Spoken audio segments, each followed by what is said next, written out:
Good evening. You're watching the main news on HKIBC. I'm Sarah Wong. Here's a look at tonight's top stories. 17,000 students will be vying for 13,000 university slots when exam results are announced tomorrow. Hong Kong's jobless rate drops to 4.7%, falling for the second time in 2 months. And Europe sweats it out as a heatwave sends the mercury soaring.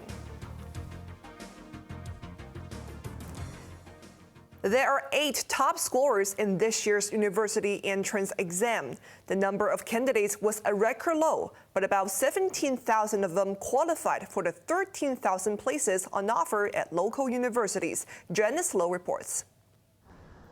It will be a nervous night for those who took the university entrance exam. Starting at 9 a.m. tomorrow, they will be told by SMS whether they passed the Diploma of Secondary Education exam. For the third consecutive year under the pandemic, the number of candidates has dropped, with a record low of 47,891 this year. But the number of eligible candidates to be admitted into local universities is similar to last year. To gain a place, they must score level 3 or above in Chinese and English language exams, and level 2 or above in mathematics, liberal studies, and 1 elective subject. A total of 17,269 students fulfilled the entry requirements, and they will compete for 13,000 places. The Examinations and Assessment Authority revealed that there are 8 top scorers who attained the highest level 5-star in 7 subjects, and 4 super top scorers who also obtained 5-star stars in extended mathematics. 18 candidates took the exam while undergoing quarantine, and 26 candidates who contracted COVID. The exam authority adopted for the first time a new measure, Internet On-Screen Marking, or IOSM, for subjects with a larger number of candidates. This year, it is only used by around or nearly 600 markers or examiners. So we are actually examining the cost effectiveness and efficiency and doing some postmortem about the cost effectiveness of IOSM. But there was no definite plan of what will be done in the future, but we are very positive about the use of IOSM because their feedback are positive. The new marking system introduced by the exam authorities has advantages. It lowers the risk of COVID infections as the test papers will be marked online. And unlike physical papers, there's no chance of papers going astray. Janice Low, HKIBC. Health authorities say social distancing measures will not be relaxed. This came as Hong Kong added 3,256 COVID infections, including 237 imported cases. Another 4 elderly people died from the virus. The latest cases include almost 500 in 380 schools. 8 schools will suspend some on-campus classes for a week. 1 more patient tested positive in the North District Hospital, taking the cluster there to 11. A man has been sentenced to 5 months in jail for dangerous driving after his school bus crashed in Sha Tin last year, injuring 25 people. His license was suspended for 18 months, and he was ordered to take driving lessons. Macy Mok reports. There was shock and panic when a school bus crashed into traffic lights and a private car before ending up in a bicycle lane in Sha Tin on June 4 last year. Chan Kam Chong, the 57-year-old driver, lost control of the vehicle, which was carrying 54 primary school students and a bus nanny. Chan walked with a crutch when he appeared in the district court today for sentencing after pleading guilty earlier to dangerous driving. In mitigation, his lawyer said Chan has not driven since the accident. District Judge Pan Chong Peng said it was pure luck that 25 people, including Chan, had sustained only light injuries in what he called a serious accident. He slammed the driver for disobeying traffic regulations and endangering public safety. Chan, the judge said, was an experienced driver, yet he overtook another vehicle and drove at a speed that made it hard for the bus to stop during an emergency. Pan took Chan's spinal injury from the accident into consideration when he imposed a 5-month jail term. Chan's driving license was suspended for 18 months, and he has to take a driving improvement course for 3 months. Maisie Mok, HKIBC. Police have devised new ways to tackle money laundering.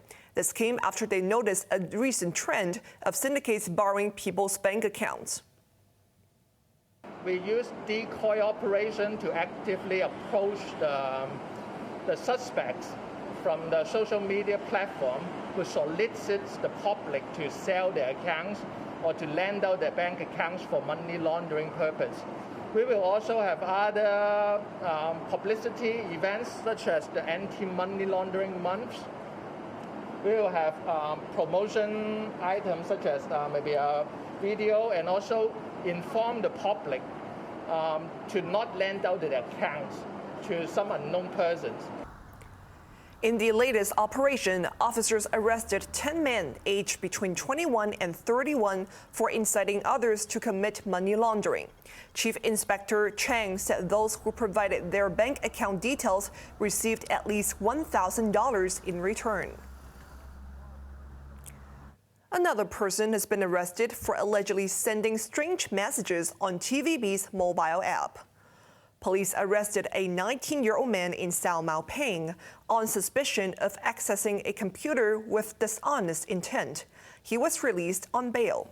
In May, an employee of the station was arrested after more than 20 weird messages appeared on the app in the space of 21 minutes. China has denied reports that President Xi Jinping has invited European leaders to hold talks in Beijing in November. Foreign Ministry spokesman Zhao Lijian described the report in the South China Morning Post as fake news. He also warned of forceful measures if U.S. House Speaker Nancy Pelosi visits Taiwan next month. She reportedly plans to stop over on the island during an Indo-Pacific tour. Beijing has told the United States to cease all official exchanges with Taiwan. Overseas, large parts of Europe continue to swelter as an intense heat wave disrupts daily life and travel, and unrelenting wildfires force the evacuation of thousands of people in southwestern France.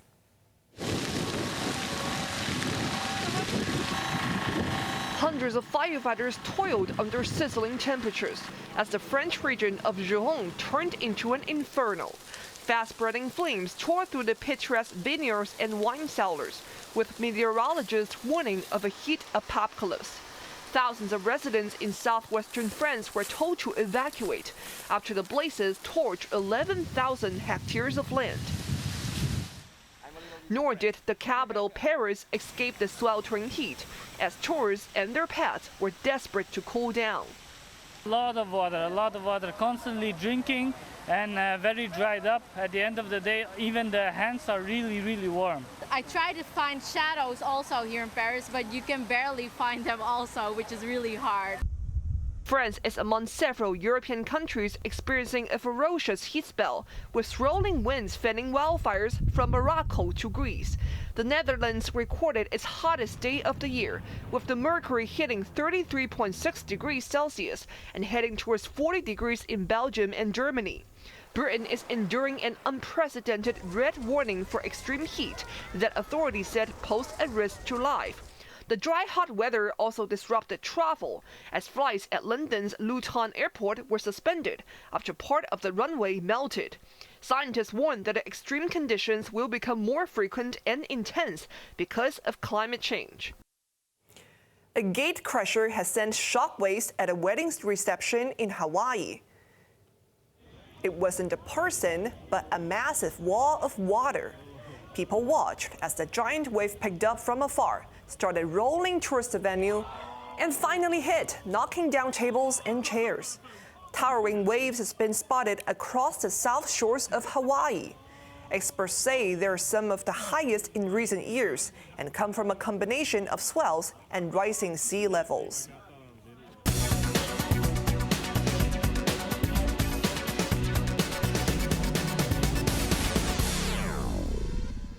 An Unemployment in Hong Kong has fallen slightly to 4.7%.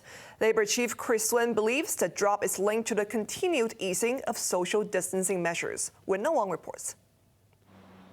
Hong Kong saw a drop in both unemployment and underemployment as it entered into the summer months. Overall unemployment fell from 5.1% between March and May to 4.7% in the April to June period. Underemployment over the same 3-month periods fell from 3.5% to 3%. The Census and Statistics Department, which released the figures, said the improvement was especially visible in tourism-related sectors. Joblessness in food and beverage services eased by 2.4 percentage points to 8.6%. There were also boosts in the retail and accommodation sectors. Labour Chief Chris Sun said the overall drop came amid a moderating local epidemic situation and the gradual relaxation of social distancing measures. The ongoing release of consumption vouchers also helped. Looking ahead, Sun expressed cautious optimism, saying he expects further improvement depending on the COVID situation. Wen Wong, HKIBC. Now let's take a look at the markets. The Hang Seng Index closed down 185 points. Top 10 active stocks: Tencent up 60 cents, Tracofun down 14 cents, and Meituan down 60 cents. Wuxi Biologics up $1.20, BYD Company down $3.80, and Sinuk up 11 cents. Forex trading against Hong Kong dollar. Euro is trading at 8.04, British pound at 9.43, Canadian dollar at 6.06, and Australian dollar at 5.40. Over to the UK market, FTSE 100 is up 20 points.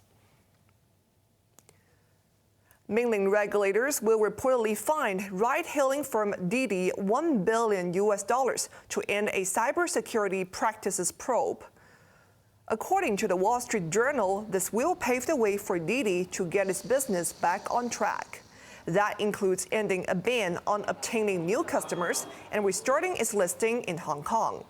Mainland tech giants in general have been struggling over the past year as Beijing continues a clampdown. The country's internet watchdog began targeting Didi after it went public in New York last June. On to the weather now. Mainly fine and very hot tomorrow with isolated showers. Temperatures range between 29 and 34 degrees. Fine and very hot in the next few days. Now let's take a look at the weather around the world.